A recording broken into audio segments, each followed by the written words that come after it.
এই দুনিয়ায় আসবে একদিন ভয়ঙ্কর এক দাঁড় জাল, দুটি চোখ তার দুরকম হবে, বলবে আমায় আল্লাহ বল। তার ওই গানেতে এত উলমাত, উলঙ্গ হয়ে যাবে গুনাহগার মাত। ইমানদার বান্দা যারা হবে, কাফির বলতে বলতে তারা ছুটবে। মুজাফা তুই মানবি না, কপাল তার নিশানা, মালিক জান্নাত পাবি না, মৌতের পরে ওই সঙ্গে কেউ যাবে না। দাজ্জালের জাল্লা আমাদেরকে দুনিয়ার সমস্ত কর্ম থেকে দূরে রেখে তানার পুত পবিত্র ধর্মসভায় বসার মতো, শোনার মতো, বলার মতো জাল্লার সুযোগ করে দিয়েছেন। সেই মহান স্রষ্টার প্রতি শুকর আদায় করি। সবাই সমস্বরে, ভক্তি ভরে, প্রাণ ভরে উচ্চ আওয়াজে বলি আলহামদুলিল্লাহ। এটা অন্তত একটু সবাই মিলে জোরে বলুন, সবাই মিলে বলুন আলহামদুলিল্লাহ। তারপরেই জানাই সাইয়্যিদুল মুরসালিন, সাইয়্যিদুল কাউনাইন, খাতামুন নবিয়্যিন জনাবে মুহাম্মদুর রাসূলুল্লাহ, সকলে বলুন সাল্লাল্লাহু আলাইহি সাল্লাম। তানার প্রতি অগণিত দরুদ ও সালাম বর্ষিত হোক, সকলে বলুন আল্লাহুম্মা আমিন। আজ খুব ভালো লাগছে, আমাদের প্রাণ প্রিয় খোকন,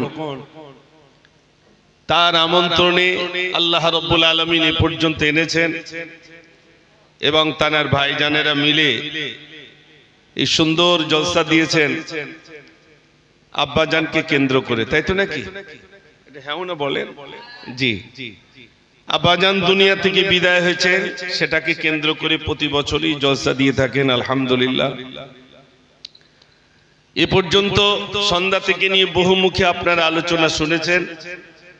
আমি মুজাফফর আপনাদের অচেনা কেউ নই, একেবারে আপনাদের কাছে প্রতি বছর আল্লাহ পাক এখানেও আনেন এবং পাশেই যে মাদ্রাসাটি আছে, যে মাদ্রাসার ডাইরেক্টর জনাব আলহাজ হাফেজ মোহতারাম গনিবুর রহমান সাহাব দামাত বরকাতুম আলিয়া, এবং আমার বন্ধুবর যিনি অত্যন্ত মেহনত করেন বাচ্চাদের পিছনে, জনাব হাফেজ মাওলানা মোহতারাম আব্দুল কাদের সাহাব দামাত বরকাতুম আলিয়া,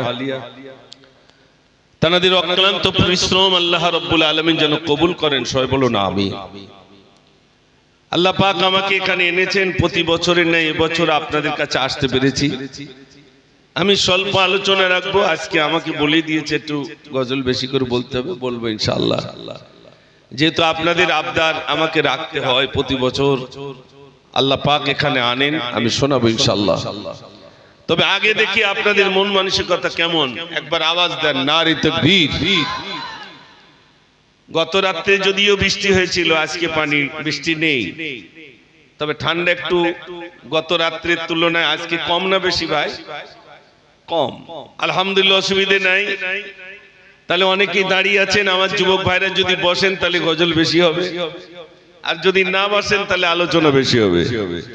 যেহেতু এই জন্য আপনাদের কাছে অনুরোধ করছি, আমার এই স্নোবাজন খোকন, সত্যি আমি আনন্দিত, বাপ মায়ের জন্য, প্রতিবেশীর জন্য, আত্মীয় স্বজনদের জন্য এই সুন্দর ইন্তজাম আল্লাহ রাব্বুল আলামিন যেন কবুল করেন, সকলে বলুন আল্লাহুম্মা আমিন। আমাদের আগমনকে আল্লাহ রাব্বুল আলামিন যেন কবুল করেন, সবাই বলুন আমিন।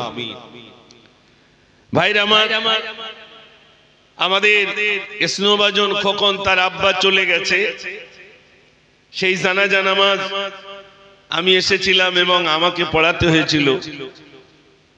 আমি একজনের জানাজা পড়িয়েছি, আমার জানাজাও একজন পড়াবে, ঠিক কিনা ভাই? জানাজা নামাজ আমি এই জন্য প্রথম শুরু করেছিলাম। ভোরবেলা দেখবেন সবার কান খাড়া থাকে, যদি একবার মসজিদে বলে বিশেষ ঘোষণা, না জানি কার নাম হবে তা ঠিক নেই, না হয় না ভাই? যদি মুয়াজ্জিন একবার বলেন বিশেষ ঘোষণা, না জানি কার নামটা ফুটে উঠবে, এই আশায় সবাই বসে থাকে। আহা, তাই আমি প্রথমেই বলেছিলাম একদিন তোমারি নাম মসজিদে হবে এলান। তৈরি থেকো তৈরি রেখো কবরের মাল সামান। একদিন তোমারি নাম মসজিদে হবে এলান। মসজিদে এলান হবে, কবরের মাল সামান তৈরি করে যেতে হবে, তাই তো নাকি ভাই? কবরে যাওয়ার পূর্বে আমাদের এখান থেকে সামান তৈরি করতে হবে। কবরে যাওয়ার পূর্বে আমাদেরকে এখান থেকে এই ক্ষেত এই বাগান থেকে ফসল ফলিয়েই যেতে হবে। এখন আমরা একটু হিসাব করি, শোনেন। হযরতে মালিক দিনার রহমাতুল্লাহ আলাইহি তিনি বলছেন, আমি গভীর রজনীতে আমি স্বপ্ন যোগে দেখছি আমি প্রস্রাবখানায় গেলাম। আমি যেই প্রস্রাবখানায় গেছি একটা সাপ আমাকে পিছু তাড়া করেছে। সাপের তাড়ায় ছুটতে ছুটতে বেশ কিছু দূর চলে গেলাম। সামনে গিয়ে দেখলাম একটা বুড়ো লাঠি নিয়ে দাঁড়িয়ে রয়েছে। আমি বুড়োটাকে বললাম, ও বুড়ো, তোমার হাতে লাঠি, ওই লাঠিটা দিয়ে সাপটাকে মারো।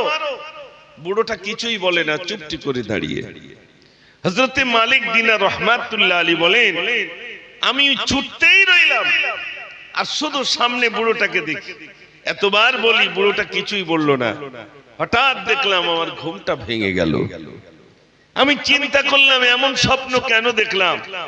হযরতে মালিক দিনার রহমাতুল্লাহ আলাইহি তিনি বলছেন, আমি স্বপ্নে তাবিজ জানার জন্য গেলাম, বড় আলেমের দ্বারস্থ হলাম। মাওলানা সাহেব বলছেন, শোনেন, যে সাপটা আপনাকে তাড়া করছিল ওটা সাপ নয়, ওটা আপনার বদ আমল। জীবনে যা অন্যায় করেছেন ওগুলো বদ আমল।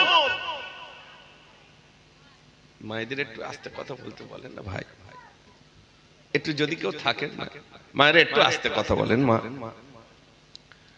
তো কি বলছিলাম, সাপ। হযরতে মালিক দিনার রহমাতুল্লাহ আলাইহি বলেন, সাপের মতো তাড়া করছে, ওটা সাপ নয়, ওটা হলো আপনার বদ আমল। বদ আমল সাপের মতো আকার ধারণ করেছে। আর সামনে গিয়ে দেখলেন একটা বুড়ো লাঠি নিয়ে দাঁড়িয়ে রয়েছে, ওটা বুড়ো নয়, ওটা হলো আপনার ভালো আমল।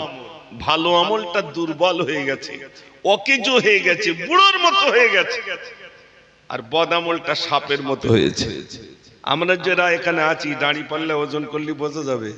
নিজেরা নিজেদের দাঁড়ি পাল্লায় যদি ওজন করি, আমার বদ আমলটা কেমন হয়েছে, ভালো আমলটা কেমন হয়েছে, আমরা জানতে পারবো না? পারবো না? হ্যাঁ না বলেন? প্রত্যেকেই নিজের দাঁড়ি পাল্লায় যদি মাপি, আমরা জানতে পারবো বদ আমল বেড়েছে না ভালো আমলটা বেড়েছে। হযরতে মালিক দিনার রহমাতুল্লাহ আলাইহি তওবা করতে শুরু করলেন। আত্তাইবুনাল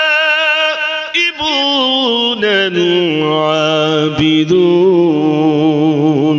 আল্লাহ রাব্বুল আলামিন বলেন, তওবা কর, ইবাদত করনে ওয়ালা বেশি বেশি তওবা করলেন। হযরতে মালিক দিনার রহমাতুল্লাহ আলাইহি তিনি আল্লাহর কাছে রোনাজারি করতে শুরু করলেন, আল্লাহ, আমার বদ আমলটা সাপের মতো হয়ে গেল, ভালো আমলটা বুড়োর মতো হয়ে গেল। এমন তো আল্লাহর কাছে করেছি, ও সোনার ভাইরা, এত ক্রন্দন করেছেন, এত চোখের পানি ফেলেছেন, দেখা গেল হযরতে মালিক দিনার রহমাতুল্লাহ আলাইহি কাঁদতে কাঁদতে কাঁদতে কাঁদতে আল্লাহর ইবাদত বান্দেগীতে এত লিপ্ত হয়ে গেলেন, তিনি জবরদস্ত একজন আল্লাহর ওলি বনে গেলেন।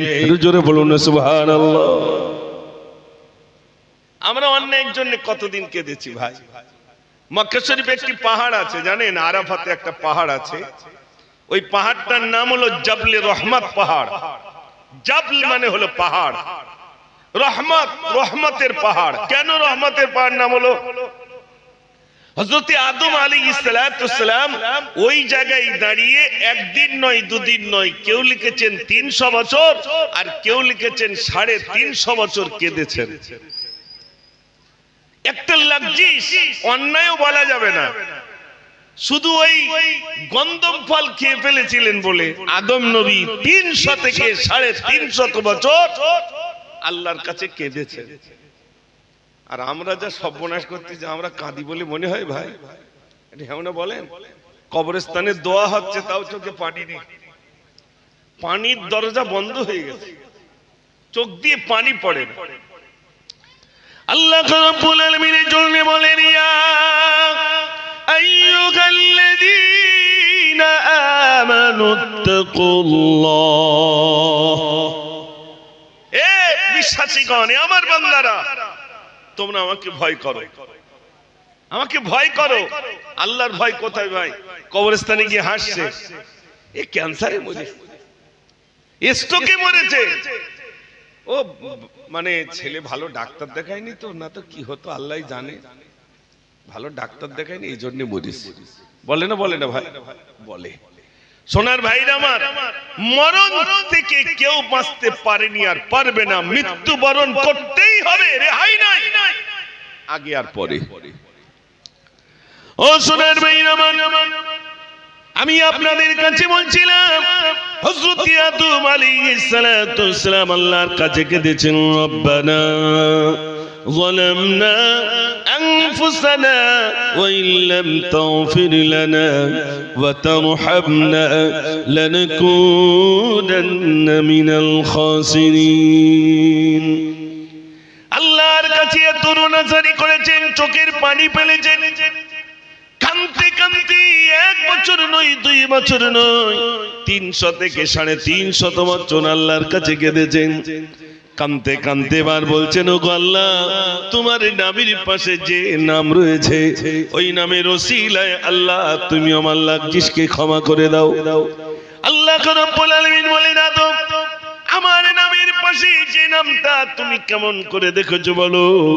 আদম নবী বললেন, আল্লাহ, আমাকে যখন তৈরি করা হয়েছিল আর আমার বুকে যখন রূপকে দেওয়া হয়েছিল শরীরে, তখন আমি দেখতে পেয়েছিলাম আপনার নামের পাশে আরশে মুআল্লা লেখা ছিল, ইলাহা ইল্লাল্লাহু মুহাম্মাদুর রাসূলুল্লাহ সাল্লাল্লাহু আলাইহি ওয়াসাল্লাম। আল্লাহ ওই নামের ওসিলায় আমার লাগজিস আল্লাহ তুমি ক্ষমা করে দাও।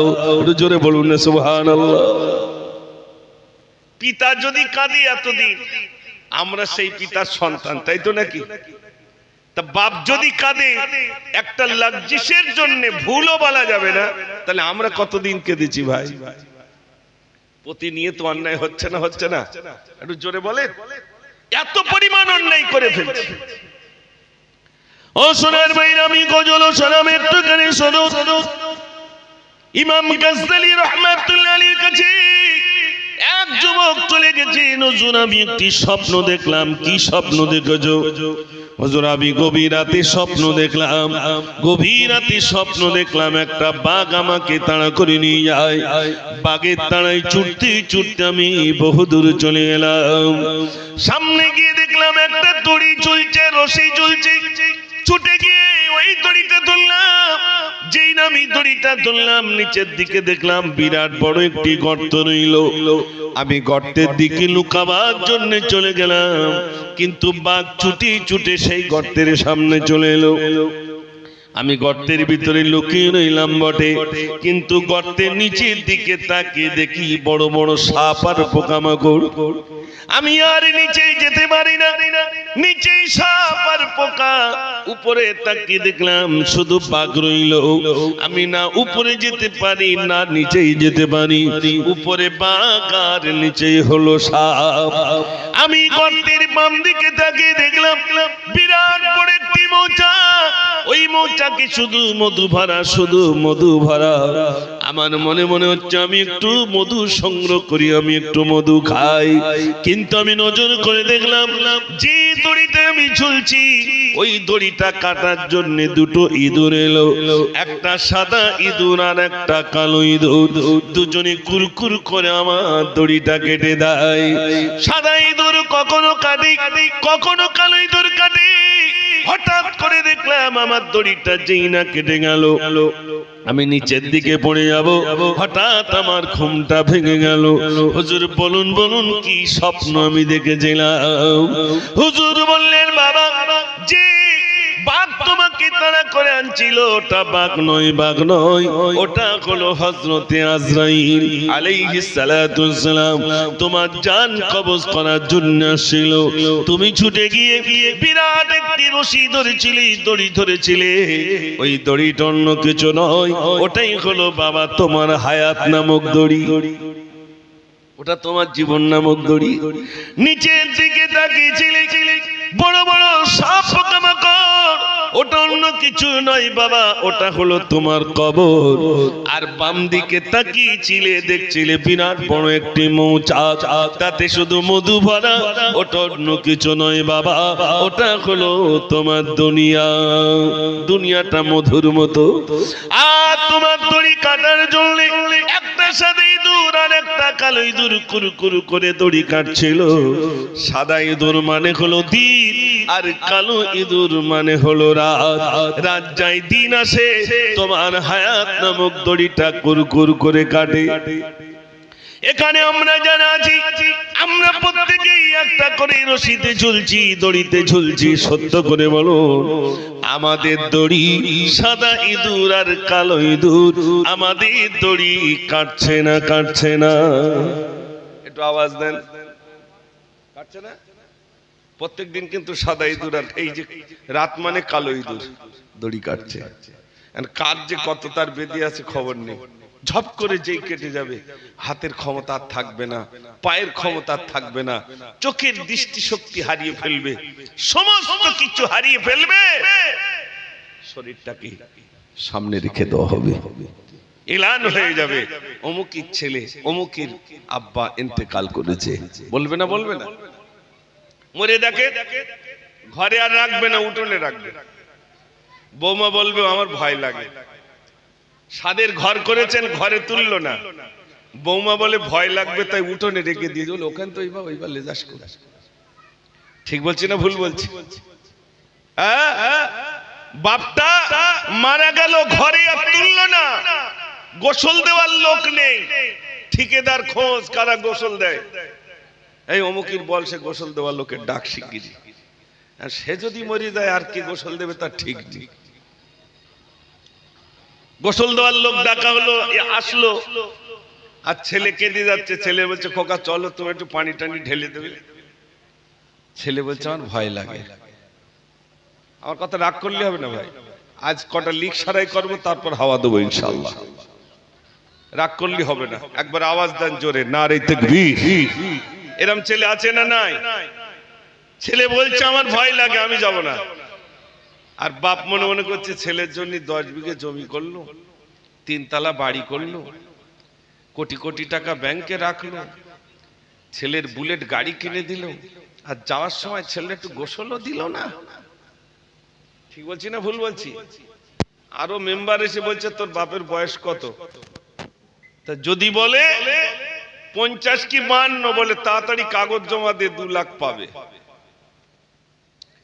ও শুধু চিন্তা করতে কখন দিয়ে আসবো, কখন দিয়ে আসবো। 60 বছরের আগে মরেছে মানে টাকা পাবো।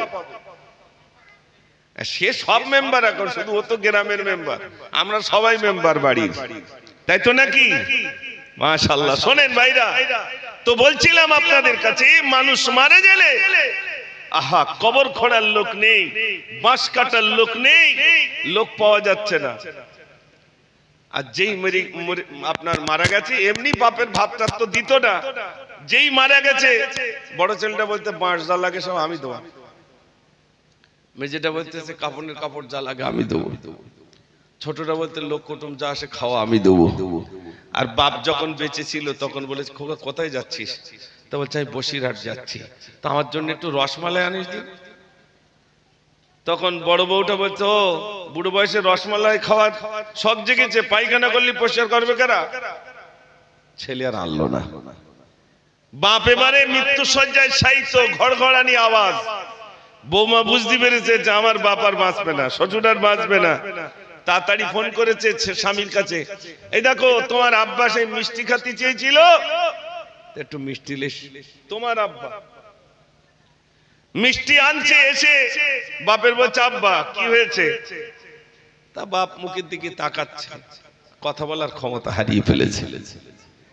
যখন কথা বলার ক্ষমতা হারিয়ে ফেলেছে, ছেলে বলছে আব্বা সে তুই মিষ্টি খেতে চেয়েছিলে, একটু মিষ্টি এনেছি খাও। বাপ তখন হাত উঁচু করে লাইক পিছনের দিক দিচ্ছে, এই দিক আর দেয় না, এই দিকে দিচ্ছে, বলছে খোকা মুখে আর দিস নে। এটার মানে কি? মুখে আর দিস নে, খাওয়ার ক্ষমতা শেষ, এবার কোথায় দিন বলতেছে? কেউ কথা বলে না। হ্যাঁ, তাই লাইক এবার উল্টো ঘুরে গেছে, যেখানে আর দিস নে আমার এবার ওই দিক দিয়ে, আমার খাওয়ার ক্ষমতা শেষ। ঠিক বলছি না ভুল বলছি ভাই? বাপের বয়স হয়েছে তাই বাপটা হলো বুড়ো, আর মার বয়স হয়েছে তাই মাটার নাম হয়েছে বুড়ি। বুড়ো আর বুড়ি কিচ্ছু বোঝে না, যা বোঝে ওনারাই সব বোঝে। কটা বাপের খবর নিয়ে দেখেন, বলছে হুজুর এদিনে এক জায়গায় জলসা গেছি, সামনে তো একজন দাঁড়িয়ে বলছে হুজুর একটু বাপ মা নিয়ে মিলাদ করেন। আমি বলছি কেন? বলছে ছেলে পিলে ভাত দেয় না। কথাটা শুনতে খুব ভালো লেগেছে বলে মনে হয় ভাই, একটু জোরে বলেন কেন ছেলে বাপকে ভাত দেবে না? তার মানে আজ সমাজে রোগ আছে না নেই? শুধু বিয়ে করতে পারলি হয়, 5 মাসের মধ্যে আলাদা। কতদিন যাবে? দেখেন চাচা আমার সাথে সাইড দিচ্ছে, কতদিনও যাবে না, 5 মাসের মধ্যে আলাদা। আর আলাদা হবে না কেন?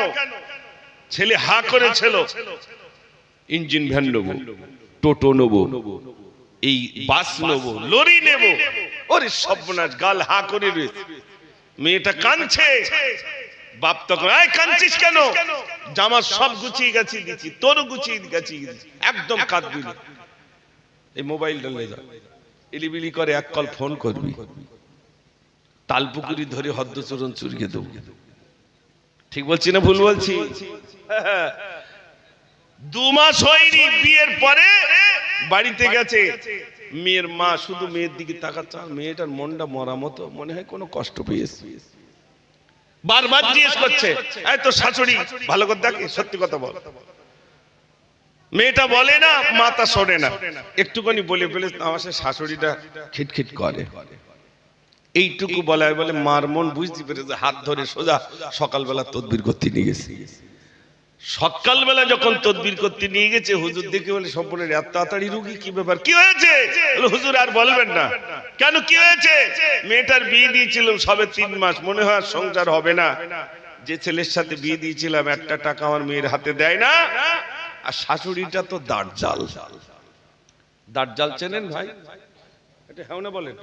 চেনেন না? আমার একটা গজল ছিল, এই দুনিয়ায় আসবে একদিন ভয়ঙ্কর এক দাজ্জাল, দুটি চোখ তার দুরকম হবে, বলবে আমায় আল্লাহ বল, তার ওই গানেতে এত উলমাদ উলঙ্গ হয়ে যাবে গুনাহগার মা, ইমানদার বান্দা যারা হবে কাফির বলতে বলতে তারা ছুটবে, মুজাফা তুই মানবি না, কপাল তার নিশানা, মালিক জান্নাত পাবি না, মৌতের পরে ওই সঙ্গে কেউ যাবে না। দাজ্জালের